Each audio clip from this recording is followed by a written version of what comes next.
espero encontrá-lo bem. Iniciamos hoje a nossa segunda videoaula, o nosso segundo encontro, na qual vamos discutir, vamos conversar um pouco sobre a inserção das tecnologias e mídias na educação.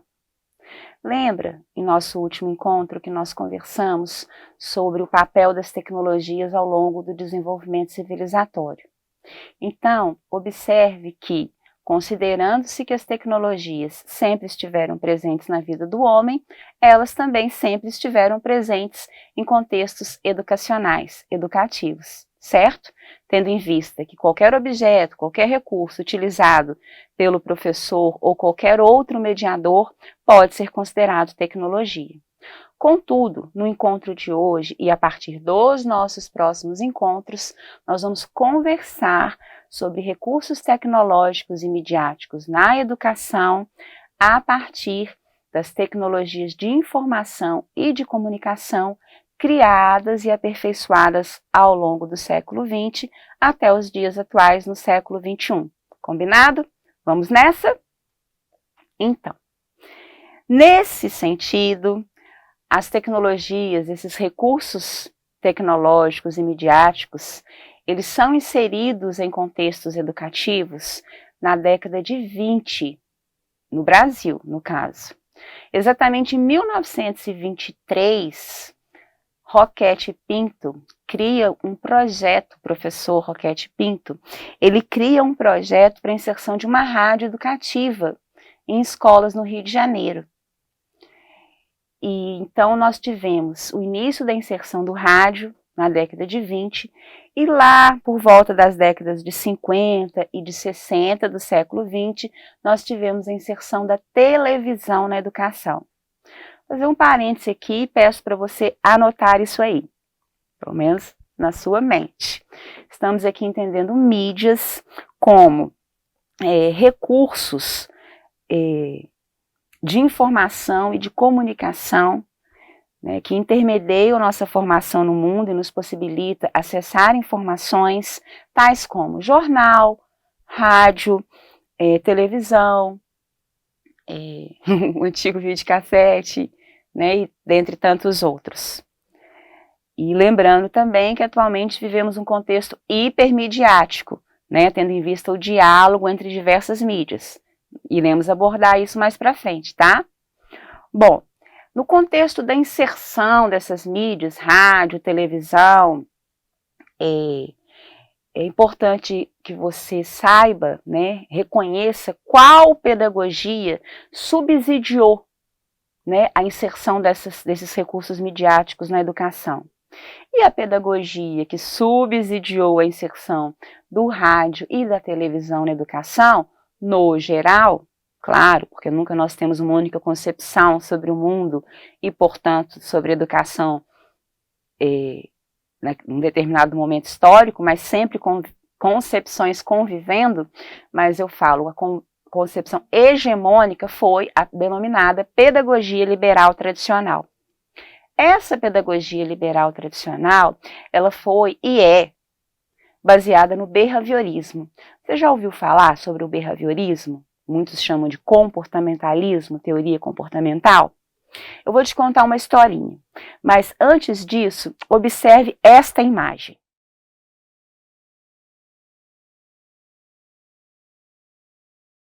Esta é uma imagem de um monumento na Rússia, em homenagem a um médico chamado Ivan Pavlov e o seu cachorro. Veja só, um monumento em homenagem a Pavlov. Por quê? Porque ele foi muito conhecido naquele momento e o é até hoje, tanto na área médica quanto psicológica e também pedagógica. Esse médico, e aí a historinha que eu vou te contar, ele criou alguns experimentos com cachorros. Como que se dava esse experimento? Ele deixava um cachorro com muita fome, ou dó, né? Deixava esse cachorro com muita fome. Quando esse cachorro estava morrendo de fome, o que ele fazia? Ele colocava uma comida para ele, uma ração, sei lá que comida. Ele colocava uma comida e tocava um sino. O cachorro salivava, enlouquecido, né, claro. E ele foi repetindo esse experimento, repetindo, até que um belo dia ele deixou o cachorro morrendo de fome, coitado, não aguento nem pensar isso. E tocou o sino, mas não colocou a comida. O que aconteceu? O cachorro salivou. Ele chamou isso de reflexo condicionado. Ele condicionou o cachorro a salivar, produzir aquele determinado comportamento, mesmo sem ofertar a comida. Bom, o que isso tem a ver com a gente, da educação?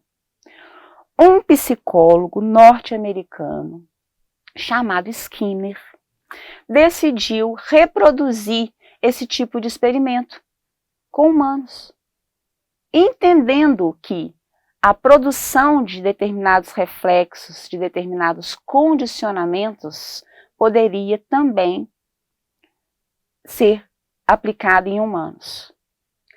E criou a sua teoria behaviorista, teoria comportamentalista, né? Que tem a ver justamente com a produção desses comportamentos, desses reflexos condicionados.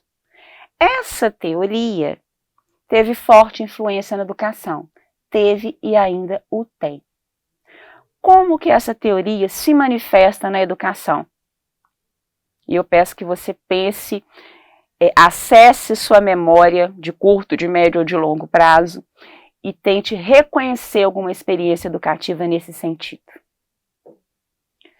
O professor, o detentor do saber, o aluno, uma página em branco.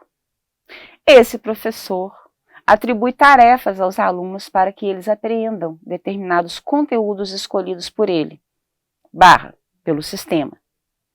Esses alunos aprenderão esses conteúdos via memorização, condicionamento, muitas vezes através da repetição. Você já ouviu falar do famoso ditado? Pois bem, eu sou da época do ditado e ainda tem alguns professores que insistem no ditado, em que repete uma palavra e o aluno reproduz aquela palavra no caderno e vai errar para você ver, da concepção do professor, do sistema, na verdade, né, educativo. Vai errar para você ver. Ele pede para você escrever, reproduzir aquela palavrinha lá 100, 200, 300 milhões de vezes até você se apropriar dela e não errar a escrita dela nunca mais na sua vida. Isso é um tipo de pedagogia behaviorista. A avaliação, portanto, tem um papel central. Essa avaliação, ela visa mensurar, verificar se o aluno aprendeu ou não. Se ele aprendeu, ok, caneta vermelha. Perdão, se ele aprendeu, ok, caneta azul. Um joia, um sorriso no rosto, um chocolate. Os pais também fazem isso. Se não, observe a figura. Você conhece, reconhece essa pedagogia? Bom, essa pedagogia se manifesta até hoje nas nossas práticas educativas. Por volta, então, dando continuidade à inserção dos recursos tecnológicos e midiáticos na educação, por volta da década de 70 do século XX, nós temos o início da inserção do computador na educação. E nesse contexto, além da pedagogia liberal tradicional, nós teremos lá naquele período a pedagogia liberal tecnicista, subsidiando a inserção, no caso, dos computadores na educação. Nesse contexto, o computador e aí as demais tecnologias eram entendidas como verdadeiras máquinas de ensinar, né? Muitas vezes programadas para que o aluno aprendesse e reproduzisse determinados tipos de conteúdo. E, além disso, as tecnologias, especialmente o computador, era considerado como um recurso que ia resolver todos os problemas da educação, inclusive administrativos, né? Por isso, muitos autores, tais como Maggio, Nichini, entendem que o computador ele foi inserido na educação numa perspectiva de resolução dos problemas sistêmicos da educação. Nesse contexto, dois grandes grupos de pessoas, especialmente de profissionais da educação, vão criar concepções diferenciadas em relação a essa inserção. O que o autor Umberto Eco, um clássico da literatura, da comunicação, da filosofia, da educação, enfim, vale a pena conhecer, chama em seu livro de Apocalípticos e Integrados. Os integrados seriam aquelas pessoas que entendem que as tecnologias são uma panaceia para o mundo, ou seja, a melhor maravilha, talvez a primeira maravilha do mundo, né, e que irá resolver todos os problemas humanos. Eles são verdadeiramente encantados com as tecnologias. Já os apocalípticos, ao contrário dos integrados, entendiam e ainda entendem, pelo contrário, que as tecnologias, elas na educação, naquela época, no caso da inserção do computador na educação, veio para desumanizar a educação, chegando até o ponto de, em algum momento, substituir o professor, o papel do professor. Muitos professores ficavam apavorados naquele momento histórico, imagine só, com medo, né, de serem substituídos por essas máquinas de ensinar. Felizmente isso não aconteceu, afinal estamos aqui, não é mesmo? Bom, de lá para cá, muitos programas governamentais e também da iniciativa privada foram construídos no sentido de inserir o computador, de informatizar as escolas no Brasil, dentre os quais nós destacamos o Educom, lá na década de 80, e o Proinfo, Programa de Informatização das Escolas no Brasil, na década de 90, em 1997, né? Para mais informações sobre esses programas, consulta lá o nosso material de estudos, combinado? Esses programas se destacam, diversas iniciativas governamentais e não governamentais são criadas no sentido de informatização das escolas, e nós temos, a partir de então, uma ampliação da apropriação de tecnologias de informação e de comunicação nas escolas brasileiras.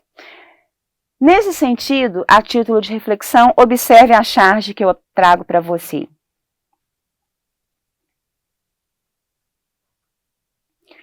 Essa charge, ela reflete muito do que prevaleceu na concepção de muitas pessoas, de muitos profissionais da educação, em relação a essa inserção das tecnologias, especialmente do computador, das tecnologias de informação e de comunicação na educação, né? A concepção de que o professor ele deveria ser um repassador de conteúdos através de tecnologias, e por isso mesmo, talvez alguns professores ficaram até com medo de perder o seu lugar para o computador. Bom, o que eu peço a você é que, para não assumirmos o lugar desse professor nessa charge, né, continuemos juntos aí nessa jornada, no sentido de construir o que hoje, no contexto dessa incorporação, é fundamental e que nós chamamos de letramento tecnológico /digital. E o letramento tecnológico /digital é o que subsidia e sustenta toda a nossa disciplina, certo? E o que seria, então, em termos gerais, letramento tecnológico /digital? É a capacidade do sujeito ler com propriedade, compreender, comparar, relacionar, analisar, utilizar, produzir informações em prol de necessidades em contextos culturais específicos. Ou seja, eu não uso a tecnologia só como cliente, eu utilizo-a com consciência, né, das fontes e do porquê que eu utilizo determinadas fontes e para quê. Por conta de que eu estou utilizando essa ou não outra tecnologia? Porque se ela for substituível, eu posso utilizar outra coisa. Ela realmente é necessária e para quê?